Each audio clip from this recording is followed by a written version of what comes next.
नमस्कार दर्शक मित्रों, हूँ जानवी नेमावत। अब तक बुलेटिन में आपનું हार्दिक स्वागत करूँ છું। વિસ્તૃત સમાચારો જોતા પહેલા જોઈએ આજની મુખ્ય હેડલાઇન્સ।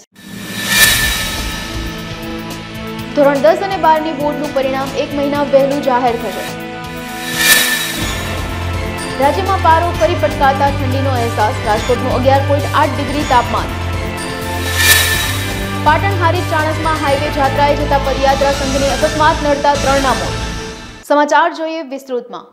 આ વર્ષે ધોરણ 10 અને 12ની બોર્ડનું પરિણામ 1 મહિના વહેલું જાહેર થશે। ચાલુ વર્ષે પેપર મૂલ્યાંકનમાં અનેક ફેરફારના લીધે પરિણામ વહેલા આવશે। વહેલા પરિણામથી ઉચ્ચ અભ્યાસમાં એડમિશન પ્રક્રિયા ઝડપી થશે। માર્ચ 2024ની પરીક્ષાનું પરિણામ એપ્રિલના બીજા કે ત્રીજા સપ્તાહમાં આવવાની બોર્ડની તૈયારી છે। ધોરણ 10 અને 12ની બોર્ડની પરીક્ષાના મૂલ્યાંકન કામગીરીમાં મોટો ફેરફાર કરાયો છે। આ આયોજન મુજબ હવે ધોરણ 10 અને 12ની પરીક્ષાનું પરિણામ દર વર્ષની સરખામણીએ 1.5 મહિના વહેલું જાહેર થશે। તારીખ 15 થી 20 એપ્રિલની વચ્ચે પરિણામ આપી દેવામાં આવશે। ગુજરાતમાં શિયાળો પોતાના અંતિમ તબક્કામાં પહોંચી ગયો છે। ગુજરાતમાં ધીમે ધીમે ઠંડી ઘટવા લાગી છે। ગુજરાતમાં 11.2 ડિગ્રીથી લઈને 20.9 ડિગ્રી લઘુત્તમ તાપમાન વચ્ચે ઠંડી રહી હતી, જ્યારે દિલ્હી સહિત ઉત્તર ભારતના ઘણા રાજ્યોમાં હાલમાં હવામાનની પેટર્ન બદલાઈ રહી છે। કડકડતી ઠંડી બાદ હવે આછો તડકો દેખાવા લાગ્યો છે। રાજ્યનું હવામાન હાલ બે ઋતુનો અનુભવ કરાવી રહ્યું છે। સવારે અને રાતે ઠંડા પવનના સાથે ઠંડી લાગે છે, ત્યારે બપોરે ગરમીનો અહેસાસ થાય છે। જ્યારે ખેડૂતના બુલેટિનમાં વરસાદ પડવાની પણ સંભાવના વ્યક્ત કરવામાં આવી છે। 24 કલાકમાં તાપમાનમાં મોટો ફેરફાર જોવા નહીં મળે। બીજા દિવસથી આગામી 4 દિવસ સુધી તાપમાનમાં 2 થી 3 ડિગ્રી તાપમાન ઊંચું રહેવાની શક્યતા છે। પાટણ હારીજ ચાણસ્મા હાઈવે મરણચીસોથી ગુંજી ઉઠ્યો હોય તેવો બનાવ સામે આવ્યો છે। આ હાઈવે પર હિટ એન્ડ રનની ઘટના સામે આવી છે। બહુચરાજીના અંબાલાથી વરાણા ખોડિયાર માતાજીના મંદિરે પગપાળા જતા સંઘને ટક્કર મારીને અજાણ્યો વાહન ચાલક ફરાર થઈ ગયો છે, જેમાં 3 લોકોના ઘટના સ્થળે જ મોત થયા છે, જ્યારે 5 થી વધુ લોકો ઈજાગ્રસ્ત થયા છે, જેમાં 4ની હાલત અતિ ગંભીર છે। અકસ્માત અંગે મળતી માહિતી મુજબ બહુચરાજીના અંબાલા ગામથી ઠાકોર પરિવારનો સંઘ પગપાળા વરાણા ખોડિયાર માતાજીના દર્શનાર્થે જઈ રહ્યો હતો, ત્યારે મોડી રાત્રે હારીજ ચાણસ્મા હાઈવે પરના દાંતરવાડા ગામ પાસે અજાણ્યો વાહન ચાલક આ સંઘને ટક્કર મારીને ફરાર થઈ ગયો હતો। આ અકસ્માતમાં 2 મહિલા અને 1 કિશોરીનું ઘટના સ્થળે જ મોત નીપજ્યું છે, જ્યારે 5 થી વધુ ઈજાગ્રસ્ત થયા છે। અમરેલી લાઠી રોડ શાંતાબેન હરિભાઈ ગજેરા ટ્રસ્ટ સંચાલિત વિદ્યાસભા ખાતે ARTO અને જિલ્લા પોલીસ દ્વારા રોડ સેફટી 2024નું સમાપન સમારોહનું ભવ્ય આયોજન કરવામાં આવ્યું હતું। કાર્યક્રમની શરૂઆત દીપ પ્રાગટ્ય અને સ્કૂલની બાળાઓ દ્વારા પ્રાર્થના કરીને કરવામાં આવી હતી। આ પ્રસંગે કેમ્પસ ડાયરેક્ટર વસંતભાઈ પેથાણી દ્વારા મહેમાનોનું શબ્દોથી તેમજ પુષ્પગુચ્છ દ્વારા સ્વાગત કરવામાં આવ્યું। વિદ્યાસભા કેમ્પસના જુડો સ્પોર્ટ્સમાં રાષ્ટ્રીય લેવલે બ્રોન્ઝ મેડલ મેળવેલ વિદ્યાર્થીઓનું સમાપન સમારંભના અધ્યક્ષ દ્વારા સન્માન કરવામાં આવ્યું હતું। કાર્યક્રમમાં Indrajit Tang, road safety nodal Pankaj Padhiyar, વિદ્યાસભાના trustee Chaturbhai Khunt, campus director Vasantbhai Pethani, road safety કમિટીના સભ્યો, RTO કચેરીનો સ્ટાફ, પોલીસ કચેરીનો સ્ટાફ, વિદ્યાસભા કેમ્પસનો તમામ સ્ટાફ, 2000 થી વધુ વિદ્યાર્થીઓ ઉપસ્થિત રહ્યા હતા। સલામતી માસના સમાપન સમારોહ વિદ્યા સંકુલમાં સંપન્ન થયું છે। ઘણા બધા વિદ્યાર્થી મિત્રો આજે આ કાર્યક્રમમાં હાજર હતા। આજે માર્ગ સલામતી માસ રહ્યું છે। છેલ્લા 1 માસમાં ARTOના અધિકારીશ્રીઓ અને પોલીસના અધિકારીશ્રીઓ ઘણી બધી જગ્યાઓ ઉપર જઈને લોકોને અવેર કર્યા છે। સ્કૂલોમાં અમારા અધિકારીશ્રીઓ ગયા છે, ટ્રક ડ્રાઈવર્સ સાથે મીટિંગ્સ થઈ છે, લોકો સુધી પહોંચવાનું એક પ્રયાસ કરવામાં આવ્યું છે કે અકસ્માતની જે સંખ્યા છે આમાં કેવી રીતે ઘટાડો કરી શકાય। છેલ્લા 1 વર્ષની વાત કરીએ તો અમરેલી જિલ્લામાં ફેટલ એક્સિડન્ટ્સની સંખ્યામાં 10% ઘટાડો થયો છે। આ વર્ષે પણ અમારું આ પ્રયાસ રહેશે કે આમાં ઉત્તરોત્તર ઘટાડો જે અકસ્માત થાય છે અને આમાં લોકો પોતાના જીવ ગુમાવે છે આ સંખ્યામાં કમી આવે એવા પ્રયાસ અમરેલી જિલ્લા પોલીસ દ્વારા આ વર્ષે પણ કરવામાં આવશે। નમસ્કાર, મારું નામ PR Padhiyar, RTO inspector Amreli અને જિલ્લા રોડ સેફ્ટી નોડલ। આજ રોજ અમે લોકો માનનીય SP સાહેબ શ્રી ઇમકરસિંહ સાહેબના અધ્યક્ષસ્થાને રોડ સેફ્ટી સમાપનનો કાર્યક્રમ કરેલ છે, જે અનુસંધાને વિદ્યાસભા કેમ્પસની અંદર બહોળી સંખ્યામાં વિદ્યાર્થીઓને આ અંગે માર્ગદર્શન મળે અને વિદ્યાર્થીઓ એમને જે મળેલું માર્ગદર્શન પોતાના પરિવારજનો, મિત્રો, વડીલો, સગા સંબંધી દરેકને આ મેસેજ પહોંચાડે એવો અમારો ઉદ્દેશ્ય છે। આમ તો 15/1/2024થી લઈ અને 14/2/2024 સુધી અમે લોકોએ RTO અમરેલી અને જિલ્લા ટ્રાફિક સંયુક્ત રીતે જિલ્લાની અંદર ઘણા બધા પ્રોગ્રામ કર્યા છે, જેમ કે એપીએમસીમાં ખેડૂતોના જે વાહનો છે એની ઉપર અડિયમપટ્ટી લગાવવાના કાર્યક્રમો, જે ડ્રાઈવરો છે એમના વિનામૂલ્યે આંખ ચેકઅપ કરવાના કાર્યક્રમો, મેડિકલ ચેકઅપ જેમ કે બીપી હોય છે, સુગર હોય છે, દરેક વસ્તુમાં ચેક કરેલું છે, કરવાનું પણ સૂચન કરેલું છે. 4 ચક્રી વાહન ચાલકો છે એ લોકોને અમે લોકોએ સીટ બેલ્ટ પહેરવાનું સૂચન કરેલું છે. એટલે અત્યાર સુધીમાં અમે લોકોએ અમરેલી જિલ્લાના 20,000થી વધુ લોકોનો એક મહિનામાં સંપર્ક કરેલો છે અને હજુ અમે લોકો અમારો પ્રયત્ન એવો રહેશે કે સંપર્ક વધે અને લોકોમાં જનજાગૃતિ થાય. કારણ કે 2023ની અંદર જ્યારે ભારત દેશની અંદર 4.5 લાખ અકસ્માત થઈ રહ્યા છે અને 4.5 લાખ અકસ્માતની અંદર 1.5 લાખ લોકો મૃત્યુ પામે છે, જેથી આ રેશિયો ઘટાડવાનો અમારો ઉદ્દેશ્ય છે અને કેન્દ્ર સરકાર પણ આના માટે બહુ ગંભીર છે. અને જેને લીધે અમે લોકો અત્યારે જેમ છોડને આપણે પાણી આપીને મોટું કરીએ છીએ એવી જ રીતે જે બાળકો છે એને આપણે સિંચન કરીએ છીએ અને સિંચન આપવાથી એ લોકો પોતાના જીવનની અંદર આ વસ્તુ કેળવાય અને એ લોકો ભવિષ્યમાં રોડ સેફ્ટીના નિયમો, ટ્રાફિકના નિયમો છે એનું પાલન કરે એવો અમારો ઉદ્દેશ છે. છેલ્લા 2 વર્ષની અંદર અમે લોકોએ પરિણામ જોવા જઈએ તો જ્યારે ભારત દેશની અંદર અકસ્માતનું પ્રમાણ વધતું જાય છે, જ્યારે આપણા જિલ્લાની અંદર અકસ્માતનું પ્રમાણ ઘટતું જાય છે. છેલ્લા 2 વર્ષની અંદર 22% છે. હું વસંત વેથાણી શ્રીમતી શાંતાબેન હરિભાઈ ગજેરા કેમ્પસમાં ડાયરેક્ટર તરીકે ફરજ બજાવું છું. આજરોજ આ કેમ્પસમાં ARTO અને જિલ્લા પોલીસ કચેરી દ્વારા વિદ્યાર્થીઓને માર્ગ સુરક્ષા, રોડ સેફટી અને સલામતી માટેનો એક કાર્યક્રમ જે સપ્તાહ યોજાઈ રહ્યો હતો તે આજે સમાપન કાર્યક્રમનું આયોજન થયું છે અને આ કાર્યક્રમમાં માનનીય શ્રી જિલ્લા પોલીસ અધિક્ષક હિમકરસિંહ સાહેબ ઉપસ્થિત રહ્યા હતા અને વિદ્યાર્થીઓને RTOની ટીમ દ્વારા જે રોડ સલામતી અને સેફટી માટેની જે નિયમો છે તે અંતર્ગત અવગત કરાયા અને વિદ્યાર્થીઓને ખૂબ જ સારું એવું નોલેજ આપી અને માર્ગ સુરક્ષા અને સલામતી માટેના પાઠ શીખવવામાં આવ્યા હતા અને જાણકારી આપવામાં આવેલી હતી. ગુજરાતમાં રાજ્યસભાની ચૂંટણી માટે ભાજપે 4 ઉમેદવારોને જાહેર કર્યા છે. ભાજપના રાષ્ટ્રીય પ્રમુખ JP નડ્ડા, ગોવિંદ ધોળકિયા, મયંક નાયક અને જશવંતસિંહ પરમારના નામ ભાજપ દ્વારા જાહેર કરવામાં આવ્યા છે. ગોવિંદ ધોળકિયા સુરતના ઉદ્યોગપતિ છે અને રામ મંદિરના નિર્માણમાં તેમણે 11 કરોડનું દાન આપ્યું હતું. તેઓ ગુજરાતના દુધાળા ગામના વતની છે. 1964માં 17 વર્ષની ઉંમરે તેમણે પોતાના જાહેર જીવનની શરૂઆત કરી હતી અને તેઓ હીરા ઘસવાના કામ માટે સુરત આવ્યા હતા અને ત્યારબાદ તેમણે કંપનીની સ્થાપના કરી અને આજે રામકૃષ્ણ એક્સપોર્ટ તેમની કંપની સફળતાના શિખરે પહોંચી છે અને તેઓ બિઝનેસમેનની સાથે લોકસેવાના કાર્યોમાં પણ ખૂબ જ આગળ વધી રહ્યા છે. એમાં એવું છે કે જ્યારે આપણને આ તક આપી છે સાહેબે, નરેન્દ્રભાઈએ, અમિતભાઈએ કે JP નડ્ડા સાહેબ, તો એમાં મને પણ પોતાને પણ ફાયદો થવાનો છે, આપણા આખા સુરતને થવાનો છે, આપણા આખા ગુજરાતને. કારણ કે મારું કામ એ જ રહેશે કે આપણે ગુજરાતના હોય કે ડાયમંડ ઇન્ડસ્ટ્રીઝના હોય કે કોઈ પણ ઇન્ડસ્ટ્રીઝના હોય, હજારો ઇન્ડસ્ટ્રીઝ છે, જે કોઈના પ્રશ્નો હોય એ પ્રશ્નો કેવી રીતે સોલ્વ કરવા અને એ પ્રશ્નો હલ કરવા એ પ્રાથમિકતા રહેશે. જોકે આ તો હવે કદાચ રાજ્યસભામાં આપણે થોડી સત્તા આવે પણ નહોતી ત્યારે આપણે આ જ કામ કરતા હતા, એટલે એમાં કંઈ બહુ અઘરું નહીં થાય અને જેટલું થાય એટલું મેક્સિમમ આપણે આમાં કામ કરશું. બીજેપીનો એમાં એવું છે કે વ્યવસાય સાથે મારું જે સામાજિક, સોશિયલ, એજ્યુકેશનનું, મેડિકલનું એ કામ તો વર્ષોથી ચાલે છે. હવે આ સામાજિકમાં થોડુંક આ ઉમેરો આવશે પણ આમાં કંઈ ધંધો મારે બંધ કરીને પાછું ત્યાં જતું રહેવું પડશે એવું તો કંઈ છે નહીં, બધું ચાલુ રહેશે. બીજેપીમાંથી ટિકિટ મળી છે, કોંગ્રેસ કે આપમાંથી મળતે તો આપ સહમત થતે? એટલે ભાઈ મને આ પક્ષની ખબર જ નથી, મને તો રાજ્યસભામાં જવાનું એટલી જ ખબર છે. ના, એવું કદી પણ વિચાર નથી આવ્યો, કારણ કે મેં પોલિટિક્સનું કદી વિચાર્યું જ નથી, એટલે વિચાર ક્યાંથી આવ્યો.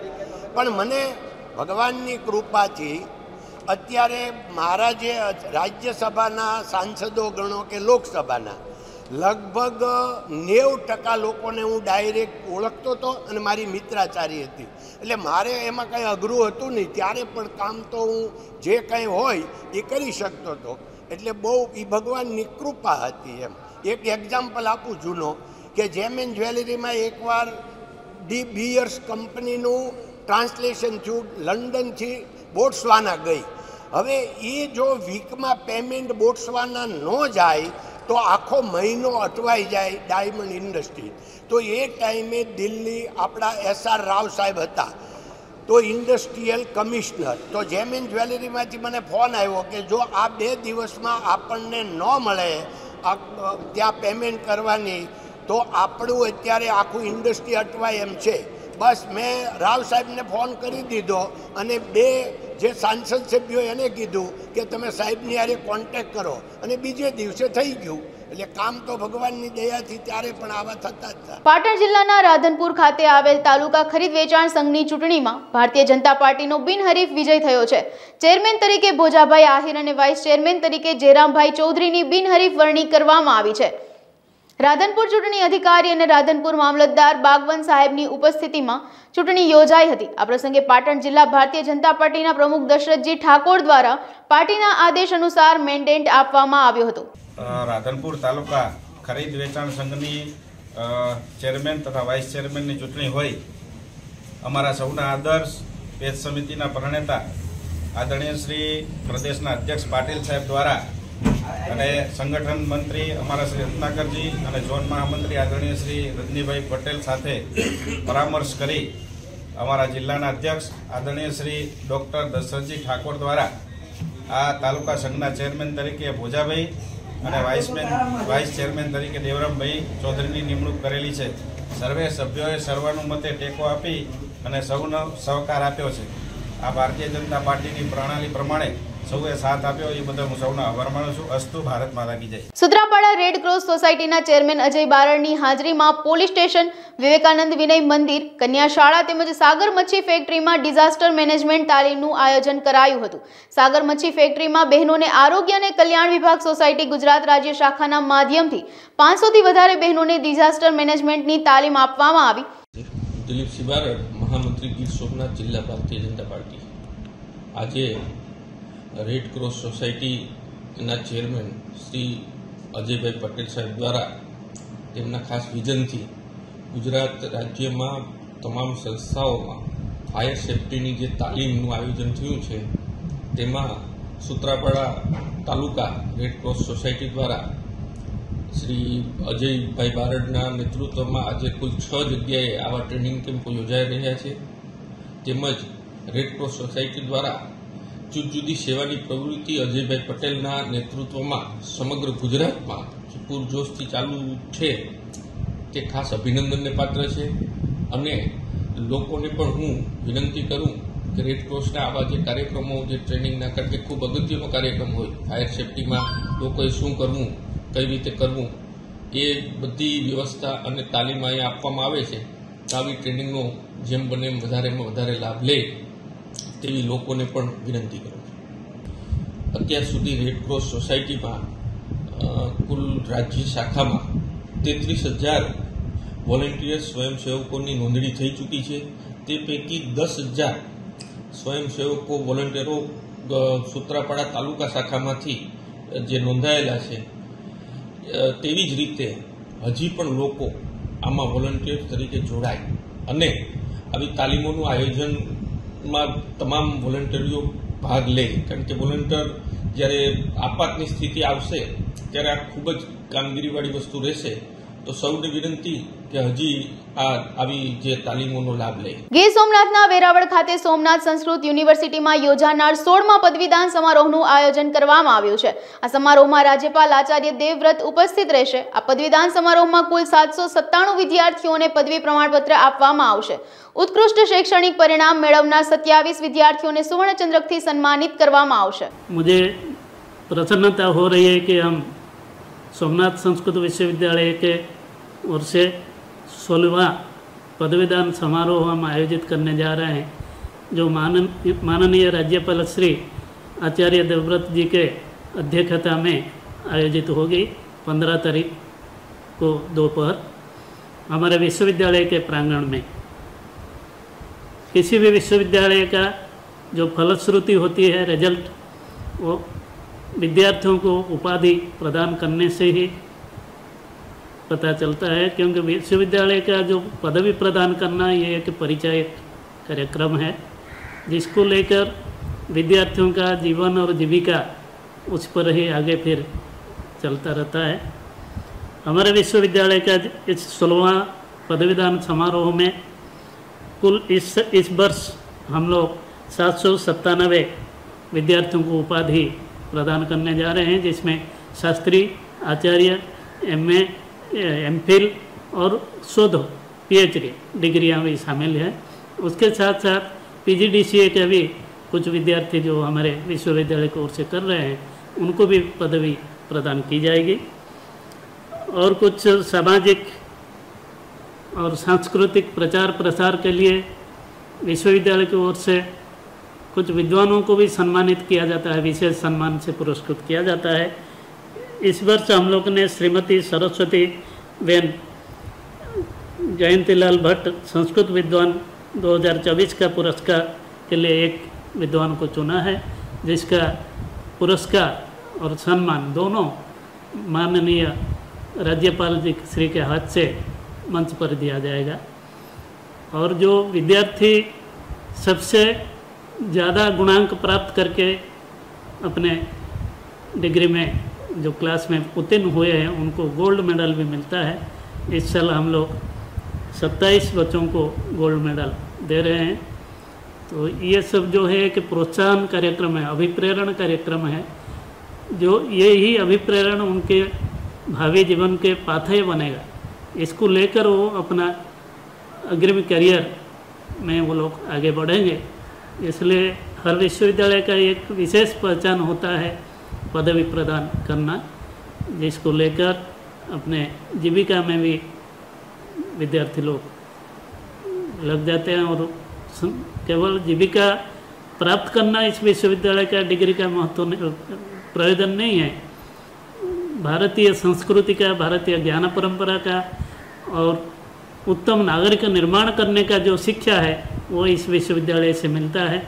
तो हमारा विश्वविद्यालय इसी कार्य पर अग्रसर है, इसी को ही आदर्श के रूप में समाज में वितरित कर रहा है। और इससे बहुत सारे विद्यार्थी प्रत्येक वर्ष लाभान्वित होते हैं। સાબરકાંઠાના ઈડર શહેરમાં આવેલ હાઈવે પરના કાચા પાકા દબાણો હટાવવાની કામગીરી હાથ ધરવામાં આવી છે। નગરપાલિકા પ્રાંત અધિકારી, મામલતદાર, માર્ગ અને મકાન વિભાગ તેમજ સિટી સર્વે અને જવાનપુરા ગ્રામ પંચાયત દ્વારા દબાણો હટાવવાની સંયુક્ત કામગીરી કરવામાં આવી હતી। તંત્ર દ્વારા ઈડર શહેરમાં દબાણ હટાવો ઝુંબેશ હાથ ધરતા દબાણકારોમાં ફફડાટ ફેલાયો। શહેરમાં આવેલ હાઈવે પરના દબાણો હટાવાતા ટ્રાફિકમાંથી રાહદારીઓને એક દિવસ પૂરતી રાહત જોવા મળી। શહેરના રસ્તાઓ દરરોજ દબાણ મુક્ત રહે તેવી શહેરીજનોએ માંગ કરી રહ્યા છે। ત્યારે દબાણ જે હાઈવે રોડ ઉપર જે દબાણના જે કાચા પાકા દબાણો છે તે દૂર કરવા તંત્ર એલર્ટ થઈ છે। ત્યારે આજે જોઈએ કે આ જે રોડ ઉપર જે લારી ગલ્લા વગેરે જે દબાણો જે જોવા મળતા હતા એ તંત્ર જવાનપુરા ગ્રામ પંચાયત, નગરપાલિકા, મામલતદાર અને સિટી સર્વે આ સંયુક્ત ભેગા થઈ અને આ દબાણ દૂર કરવામાં આવે છે। હવે જોવાનું એ રહ્યું કે આજે તો આ દબાણ દૂર થયા છે, પરંતુ રોજે રોજ કાયમી જો આ દબાણ દૂર રહે તો લોકોને અવર જવર કરવાની મુશ્કેલી પડતી બંધ થાય એમ છે। બીજેપી બરાબર ઓખામાં પ્રાથમિક શાળા નંબર 1 વસંત પંચમી નિમિત્તે માતૃપિતૃ દિનની ઉજવણી કરવામાં આવી, જેમાં શાળાના બાળકો દ્વારા વાલી વંદના સાથે માતા પિતાની આરતી ઉતારવામાં આવી હતી। અહીં બાળકો દ્વારા માતા પિતાના પ્રેમના ગીતો સાથે ડાન્સ અને નાટકો રજૂ કરવામાં આવ્યા હતા। માતૃવંદના મા બાપને ભૂલશો નહીંમાં સર્વે લોકો ભાવુક બન્યા હતા। અહીં મુખ્ય મહેમાન તરીકે જીવદયા અન્ન ક્ષેત્રના પ્રણેતા, હિન્દુ યાત્રા મહાસંઘના જિલ્લા અધ્યક્ષ જગદીશભાઈ શાસ્ત્રી, ચેમ્બર ઓફ કોમર્સના પ્રમુખ પ્રવીણભાઈ ગોકાણી, સર્વોદય મહિલા મંડળના પ્રમુખ કૌશલ્યાબેન સાથે મુસ્લિમ અગ્રણીઓ ખાસ ઉપસ્થિત રહ્યા હતા। આ કાર્યક્રમને સફળ બનાવવા આચાર્ય નિરેનભાઈ જેઠવા અને તેમની શિક્ષક ટીમે ખૂબ જ સારી જહેમત ઉઠાવી હતી। આજરોજ શ્રી ઓખા પ્રાથમિક શાળા નંબર 1માં 14 ફેબ્રુઆરી અંતર્ગત વેલેન્ટાઇન ડે અલગ રીતે ઉજવવામાં આવ્યો, જેમાં બાળકો દ્વારા માતા પિતાની અલગ અલગ સ્તુતિઓ, માતા પિતાને લગતા અલગ અલગ ડાન્સ અને અલગ અલગ કૃતિઓ રજૂ કરવામાં આવી। અમારી આ શાળા છેલ્લા 3 વર્ષથી સતત આ રીતે કાર્યક્રમ ઉજવતી આવી છે।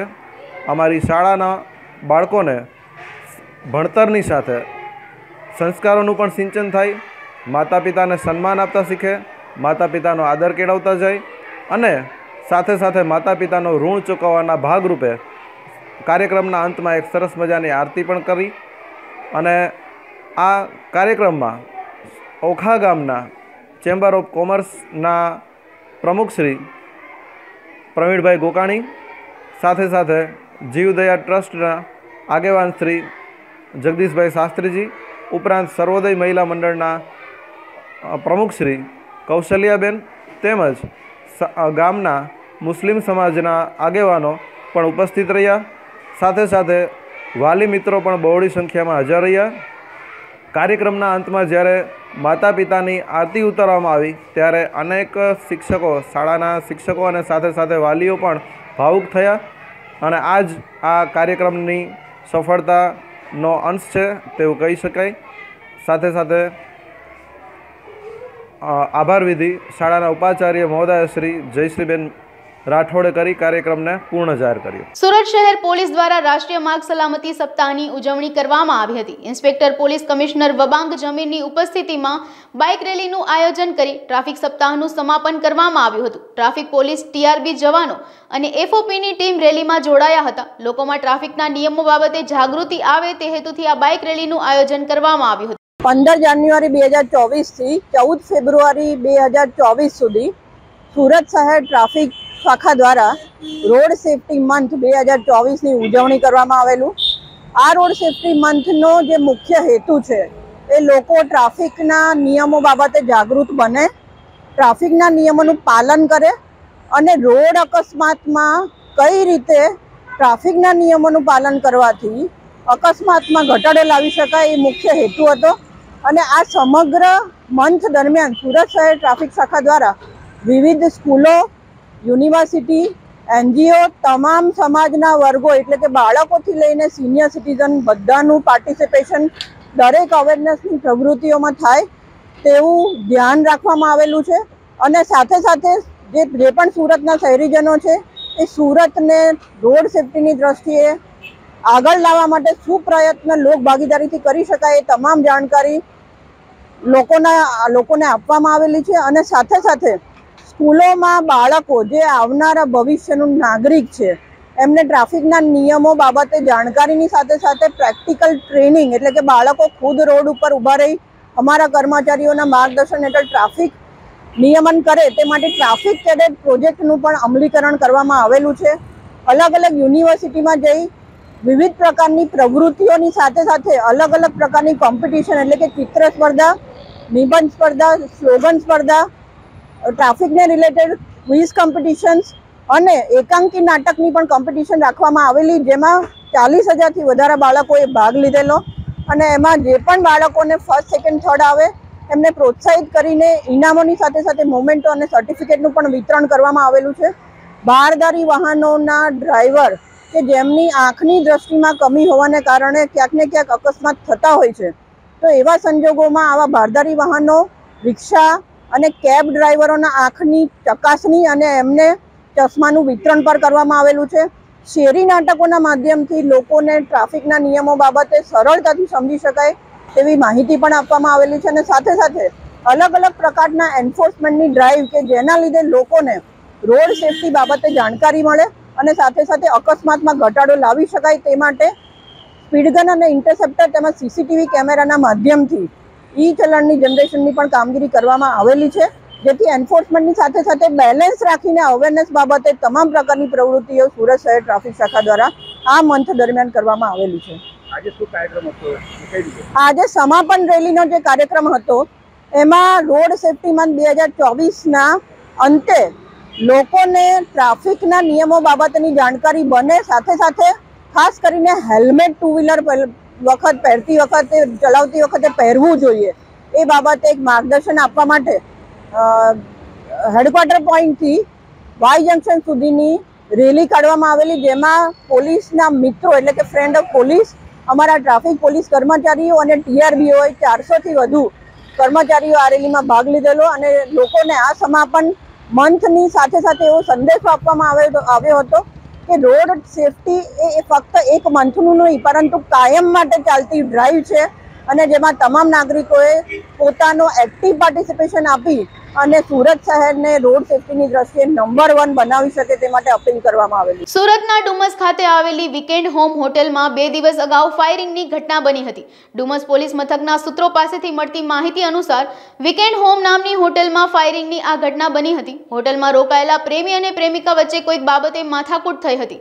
બંને વચ્ચે ચાલી આવેલા ઝઘડાના પગલે પ્રેમિકાએ પોતાના અન્ય 3 મિત્રોને હોટેલ પર બોલાવી લીધા હતા. હોટેલ પર આવી ચડેલા 3 મિત્રો અને પ્રેમી વચ્ચે બોલાચાલ અને ઝઘડો થયો હતો. ઝપાઝપી બાદ પ્રેમી પાસે રહેલી લાયસન્સવાળી રિવોલ્વર આંચકી પ્રેમિકાના 3 પૈકીના એક મિત્રએ હવામાં 1 રાઉન્ડ ફાયરિંગ કરતા દોડધામ મચી ગઈ હતી. ડુમસ પોલીસે ફાયરિંગ કેસમાં વૈભવ જાસોલિયા, અકિલ પરવેઝ બલોચ અને ઉર્વેશ બુહાનીની ધરપકડ કરી વધુ તપાસ હાથ ધરવામાં આવી છે. ગત તારીખ 10 ફેબ્રુઆરી 2024ના રોજ ડુમસ પોલીસ સ્ટેશન વિસ્તારમાં ફાયરિંગ થયું હોવા અંગેની ઘટના રિપોર્ટ થઈ હતી, જેના આધારે પોલીસે ફરિયાદ દાખલ કરેલ હતી. વિવિધ કલમો આઈપીસી 323, 504, 506, 336 તથા આર્મ્સ એક્ટની કલમો હેઠળ ગુનો દાખલ કરેલ હતો, જેમાં 4 આરોપીઓ એબ્સ્કોન્ડિંગ હતા, જે પૈકીના 3 આરોપીઓ ડુમસ પોલીસ સ્ટેશન પીઆઈ તથા તેમના સ્ટાફે ગતરોજ ઝડપી પાડેલ છે તથા રિમાન્ડ માંગવા અંગેની તજવીજ કરેલ છે. હાલ સમાચારોમાં બસ આટલું. વધારે સમાચાર માટે જોતા રહો અબ તક. નમસ્કાર.